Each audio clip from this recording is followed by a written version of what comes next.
حضرت عمر بن عبدالعزیز کا 2.5 سالہ دور آیا، وہ بھی مروان کی اولاد میں سے، ہم کسی اولاد کے نہیں دشمن، نہ خاندان کے دشمن ہیں، بنو امیہ میں سے اگر وہ اچھا پیدا ہو بسم اللہ، خلیفہ راشد علیہم الرحمہ، جو ظالم ہے وہ ظالم، عباسی حضور کے چچا کی اولاد ہے ظالم، وہ ان سے بھی آگے نکل گئے۔ تو اس سلسلہ میں ایک حوالہ تو میں آج اس ملک کی بہت بڑی شخصیت تھی جن کو علم نہیں، وہ جو جی چاہے کہتے ہیں نا، حضرت پیر میرے علی شاہ رحمۃ اللہ علیہ عالم بھی تھے اور پیر بھی تھے، اور لوگوں کو پتہ ہے کہ جب غلام احمد قادیانی کے ساتھ مقابلہ درپیش آیا اور یہ طے ہوا کہ شاہی مسجد لاہور میں مقابلہ ہوگا، اس وقت اہل حدیث نے، شیعہ نے، بریلویوں نے، دیوبند سب نے پیر صاحب کو مختار نامہ لے کر دیا کہ ہماری طرف سے مسلمانوں کی یہ نمائندہ، یہ ہار گئے تو ہم سب ہار گئے، جیت گئے تو سب جیت گئے۔ اور کتاب میں پڑھیں تو پتہ لگتا کہ یہ پیروں کی طرح کے نہیں تھے، عالم تھے، ہر علم کے عالم تھے۔ تو ان سے بھی ایک شخص نے یہ سوال کیا کہ رسول کریم علیہ الصلوۃ والسلام کے بعد جو کچھ ہوا اس کے بارے میں آپ ذرا سمجھ لیں، کتنی دانائی کی بات ہے، جب مر جاتا ہے آدمی اسی طرح کا نہیں رہتا، سر سے پاؤں تک وہی نظر آ رہا ہوتا، ایک چیز اندر سے نکل جاتی ہے جس کو روح کہتے ہیں۔ پیر صاحب نے کہا حکومت اسلامیہ جو ہے اس کی بھی ایک صورت ہے، ایک تو ہے بت، ایک اس میں معنی ہے روح۔ پہلے 4 خلیفے نے اس وقت صورت بھی ہے کہ ملک بھی ہے، خزانے بھی ہیں، لشکر بھی ہیں، فتوحات بھی ہو رہی ہیں، اور معنی بھی ہے کہ وہ خلیفے جو اسلامی حکومت کی جانا اپنے کو بادشاہ نہیں سمجھتے، اللہ کا نائب سمجھتے ہیں، امت کے غلام سمجھتے ہیں، خادم سمجھتے ہیں، خزانے میں سے ایک پائی اجازت کے بغیر نہیں لے سکتے۔ بعد میں کیا ہوا؟ فرماتے ہیں پس جامع باشن صورت خلافت یعنی ریاست عامہ و معنی ورا یعنی قرب نفوس انبیاء مثل خلفاء اربع مرزوان، جو خلیفہ راشد ہوتا ہے جس میں شکل بھی ہوتی ہے، ملک تو اسی طرح ہوتا ہے جس طرح دنیا کے دوسرے بادشاہوں کا، خزانے ہوتے ہیں، فوجیں ہوتی ہیں، فرق کیا ہوتا ہے؟ روح کا۔ اس کے اندر روح کیا ہوتی ہے؟ وہ انبیاء کے قریب ہوتا ہے، جو نبی کام کرتے ہیں وہ کرتا، وہ اپنی طرف سے کچھ نہیں کرتا، جیسے پہلے 4 خلیفے۔ فرق این قدر ہست کے در عہد خلفاء ثلاثہ نفاذ تسر و اجتماع مسلمین علی سبیل الکمال صورت یافتہ۔ فرق اتنا ہوا کہ پہلے 3 خلیفے جو تھے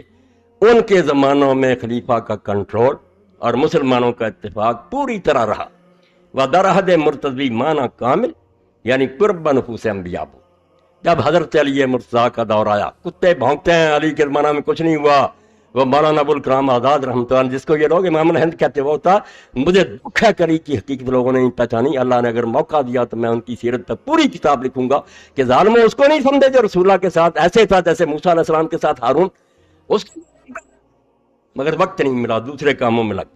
تو حضرت علی کے زمانے فرماتے ہیں جو معنی تھا نا روح کہ انبیاء کے طریقے کے قریب، وہ تو ٹھیک تھا، وہ صورت ناقص، مگر کنٹرول کمزور ہو گیا، یعنی ریاست عامہ و اجتماع مسلمین مثل زمانہ خلفاء ثلاثہ۔ اب پہلے 3 خلیفوں کی طرح اتفاق نہیں رہا، اور وہ اتفاق نہیں رہنے دیا، معاویہ نے بغاوت کر دی، ادھر حضرت طلحہ زبیر حضرت عائشہ نکل کھڑے ہوئے، ادھر خارجی لوگوں کا اپنا قصور تھا، علی کا کوئی قصور نہیں تھا، انتظام نہیں چلنے دیا۔ بعض صورت باقی و معنی بر وجہ اتم مفقود، رحمت فرمایا اللہ تعالیٰ گولوی رحمۃ اللہ علیہ پر، فرماتے ہیں اس کے بعد شکل رہ گئی، شکل وہی تھی، ملک فتح ہو رہے ہیں، لشکر جا رہے ہیں، اذانیں ہو رہی ہیں، خزانے، معنی بر وجہ اتم مفقود، مگر وہ کام جو تھا اندر روح والا کہ نبی کے طریقے کی پیروی گم۔ چنانچہ در زمانہ امیر معاویہ و در حدیث خدنا را دخن ہم ایمان دار، حدیث کا حوالہ دیا بخاری شریف میں ہے، حضور سے لوگوں نے پوچھا مسلمانوں میں قتل و غارت کے بعد میں کیا ہوگا؟ فرمایا ہدنا ترا دخن، صلح ہو جائے گی، حسن چھوڑ دے گا مگر ہوگی دخن، وہی منافق ترکینے رہیں گے، صلح باطن میں نہیں ہوگی۔ ہوا بھی کوئی، حسن کو زہر دے دیا اور دین کی مٹی پلیت کی۔ بعض تدریجن خلافت جابرہ یا دعوت بر ابواب جہنم کما دعا فی الحدیث، ہر شے کے ساتھ حوالہ۔ فرماتے ہیں پھر تو خلافت بالکل بدلتی جو آیا آگے اینٹیں رکھتا گیا۔ جابر حکومت بالکل جس کو حضور نے کہا تھا جہنم کے دروازوں پر دعوت دینے والے حکمران ہوں گے، دوزخ کی طرف بلا رہیں گے، ایسا ہی رہا۔ کما جا پھر پیدا گشت بعض انقلاب زمانہ حسب مشیت عزی رنگ تشبہ بخلاف راشدہ بظہور عمل۔ پھر کئی سال گزر گئے، معاویہ کو خلیفہ کسی نے نہیں مانا، یزید کو نہیں مانا، عبد الملک حکمران ہونے کی بس بچا خلیفے کہتے رہو، خلیفہ راشد نہیں ہے، کوئی نہیں کہتا۔ کسی چھوٹی سے چھوٹی کتاب سے لے کر بڑی تک دیکھ لیں، جہاں جہاں عقائد بیان کیے اہل حدیث نے، اہل سنت نے، خلیفے 4 ہیں، بعد میں ملوکیت۔